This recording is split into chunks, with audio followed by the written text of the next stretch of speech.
Stop chasing. Look, it's Marcel, aka Honey Bunny Sunny, and you know I'm on a mission to make you some money. Now, welcome to episode 3 of Off the Charts, a show about the things that you do off the charts and how they impact you on the charts. All right. Now, I know I'm on here most of the days talking about how you can make money in the stock market and strategies and indicators and all of those different things. But in my opinion, this series, Off the Charts, is much more important than anything that I talk about, anything else, right? Because it's centered around who you are. It's centered around, like the habits that you have and what you become, which is critical for how you perform in the stock market. Now, the last video, I talked about, identity and how, who you are is a big part of how the things that you endeavor upon, work out. It's a reason why some people can show up to certain things and do really well, and then others can seemingly work their ass off and not get, comparable results. And it's because a lot of the shit that we learned in school is false. In fact, a lot of the stuff that we learned growing up is actually what built this identity of lack and limited ability. Okay, so in this video today, I want to talk to you about the identity that you've built and how to get rid of it, and how you can do that to make a difference in your trading and anything else that you do. Okay, it's all about identity. I got a little illustration I'm gonna show you. We'll walk through it and all of that stuff. Before I go any further though, if you're new, welcome. If this video is helpful by the end, make sure you hit that subscribe button. Let's also get some likes, at least 100 likes, so that we can get this into the algorithm, so that more people that need this message can see it. All right, now there's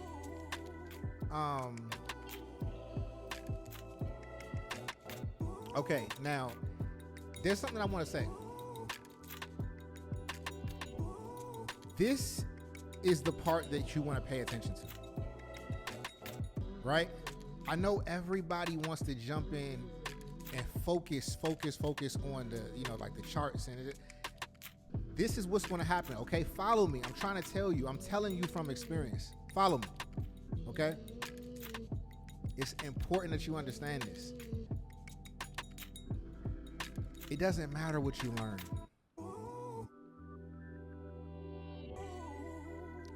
That's not the biggest part. I know people who've gone to some of the best institutions that struggle with money. Smarter than you could imagine, struggle with money. Right? Can figure anything out, struggle with money. Brains work like that, struggle with money still. Because they don't understand the whole concept of frequency and identity. All right, and then there's some people that don't have much education, but you know what? They believe in what they're doing. They've become that thing that they were aspiring to be, all because of them understanding frequency, identity, right? What you think about yourself, the thoughts that you're having, the feelings more than anything, right? I know we always taught to ignore our feelings, especially in trading, but the feelings, that's the truth, right? The feelings, the emotional body is one of the biggest parts of bringing something that is not into existence into reality. Why? Because the emotional body is what makes the universe, some may say tricks the universe into believing that something is real. Your emotions, right? The emotional connection that you have is what sends the signal that's saying that this is real and you are experiencing it, right?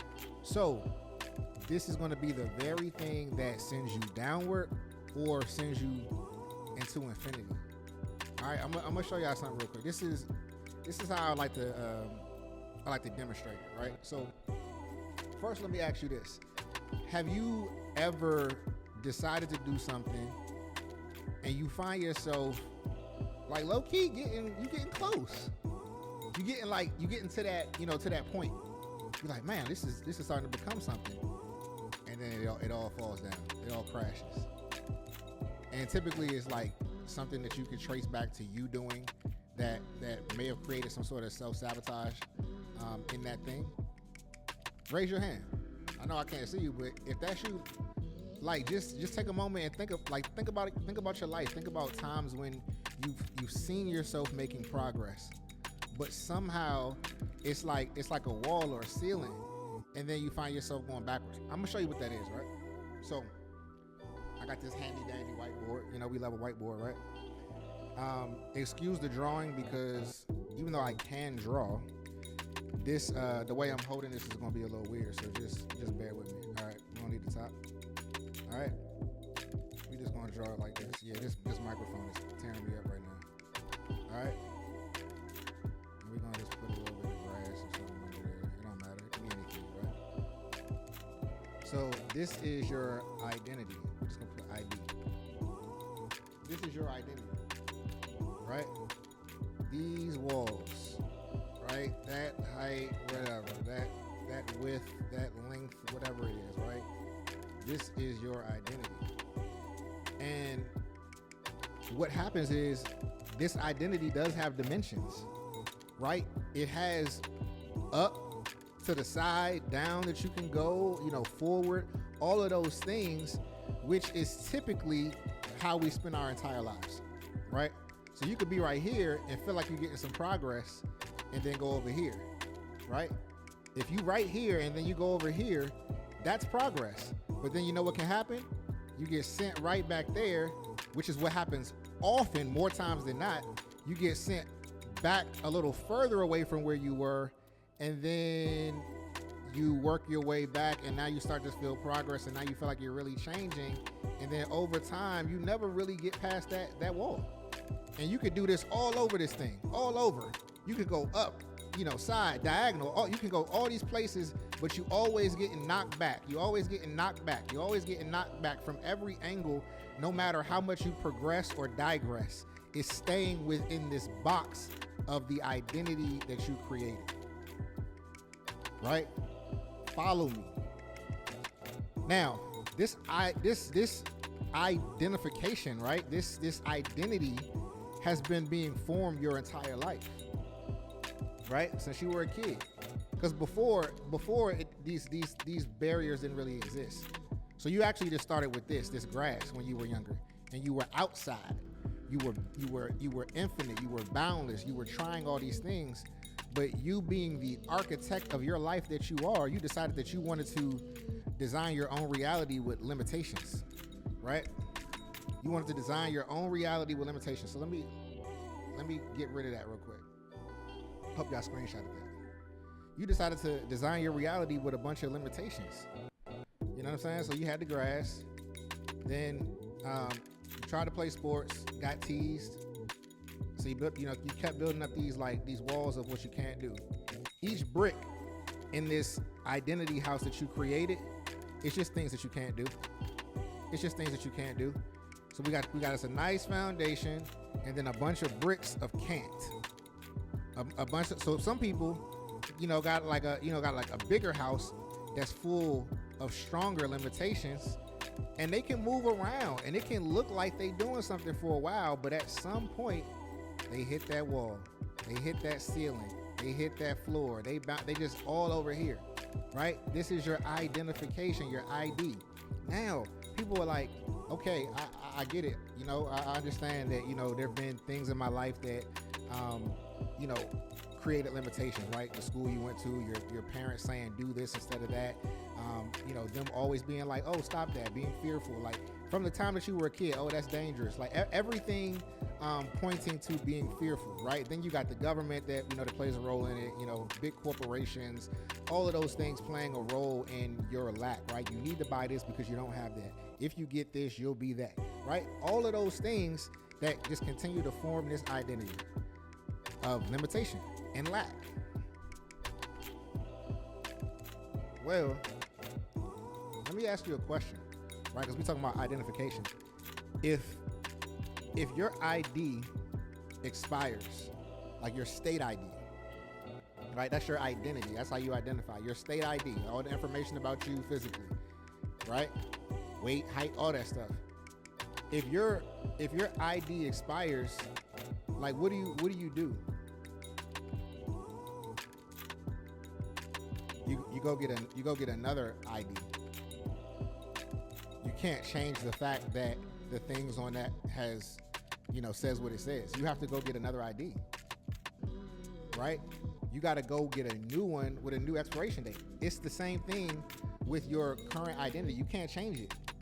You have to go get a new one, right? And what happens is in that new identity, all of the behaviors that will sustain that are present with that new identity. So a lot of people try to apply new things to a current identity instead of completely changing the identity. Follow me. If you are still seeing yourself in a certain way, all the things you do, remember that house I told you?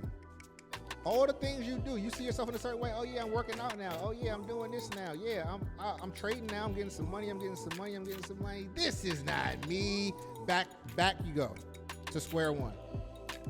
Oh yeah, I'm doing different things. Yeah, nope, not back to where you came from. Right? Every single time it's going to be progress and then digress. That is what identity does. Progress and digress. Right? When you built this limited house, that's what's going to happen. So what you have to do is you have to go and get a totally different ID. Right? All the things that are holding you back, right? All these little things that form this house that are holding you back, they don't exist in this new place. This is the concept that people spend their whole life like really trying to come to terms with. You got people that have worked. I know so many people who work so hard. Some people that don't work hard at all that have the results that those people working hard are looking for. Now, there's nothing wrong with hard work. It builds character in a lot of ways. But hard work alone with a fractured aura, a fractured identity, right? Chakras that are not aligned and not supported or feeling safe in your existence, right? In your reality, they're never going to be able to yield the results that you conjure up here, right? You have to go and get a new identity. A new identity abandons the things that happened to you when you were younger. A new identity says that I have no idea what you're talking about. Those things that took place, like they're not here. Here's the thing about trauma and things that happen in our past that people don't like to talk about because sometimes it can feel offensive. Some people may take it as you being cold. Some people may take it as like you being heartless, not caring about the things that they went through, because people care so much about what they went through. And they want to hold on to it. They love to play victim, right? Because you know what they get? The thing that they weren't getting before, that love that they weren't getting before from whatever reason, the thing that caused that trauma. Now there's somebody there that's like, oh, it's okay. You're going to be all right.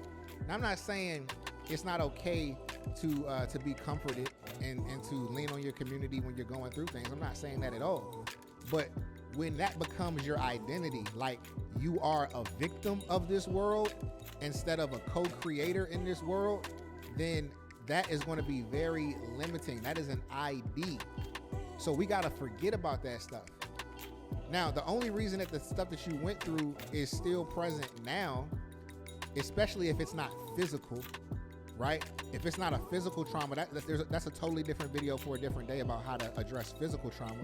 But if that trauma is emotional, if it's mental, the reason that it's present today is because it's on repeat. You're on autopilot and you're repeating those things to yourself on a consistent basis, whether you realize it or not. Sometimes it's not you saying it or doing it, it's the things that you're taking in. It's the people that you're around. It's the things that you're letting slide, right? You are taking on the identity of a victim, not a co-creator. Now, a co-creator's identity looks a little bit different. There's some things that could have happened, but it's not happening right now. They understand that the presence is the most important time, right? The presence is the only thing that you have, and that's where things are created. That's where the change is made, right? if you're constantly living in the past and anticipating things based off the past to be how your future is going to be, that's exactly how it's going to be. We all low key do it in the market, right? We look to the past to see how the future is going to be, and that's usually how it is. But when we're talking about your actual life and your reality and the success that you have, like, you can't look at the past because you don't have evidence there. You know where the evidence is? The evidence is rooted in truth, right? The evidence is rooted in the fact that we, by nature, are abundant beings who can produce and produce and produce and produce and create and create and create till infinity. And if you haven't started to identify with that, then your habits, your thought process, your feelings, like I said, the emotional body, all of those things are going to, resonate or be on the frequency of a victim, right? If you've changed that and understand that everything is working for your good and that you are abundant and that you can do anything that you can conjure up in your mind, then that's going to fit more with the identity of a co-creator. And you know what else co-creators get? They get results. They get the blessings. They get the support of the universe. They get the luck. All of that stuff is on the same frequency. Meanwhile, the victimhood and things just continuing to happen to you are also on the same frequency. So, again, that house that we built, you don't even gotta knock it down. You just gotta leave. You just gotta abandon it. Get out of there and go to another one. Take on a totally different identity. Now, there's some books that can help you with this, right? One that helped me a lot was Becoming Supernatural by Joe Dispenza. Another one for people who, really want to start getting in touch with their inner child is The Artist's Way by Julia Cameron, right? This is a really good book. Those two books together, there's no way you will read that and not be on the path to a new identity, right? So definitely get those two books. I'll drop some more books in future Off the Charts episodes. But for now, that's a good start for you to start getting the juices flowing of how you can finally abandon this old you, right? This you that just can't seem to get out of here. Every time you get to a point where things are starting to look up, something happens. All right, it's time to change that. We're going to talk more about that. Don't worry, in future episodes. But stick with me. It's Off the Charts. Remember, invest smart, live free. I'll see you in the next one. Peace.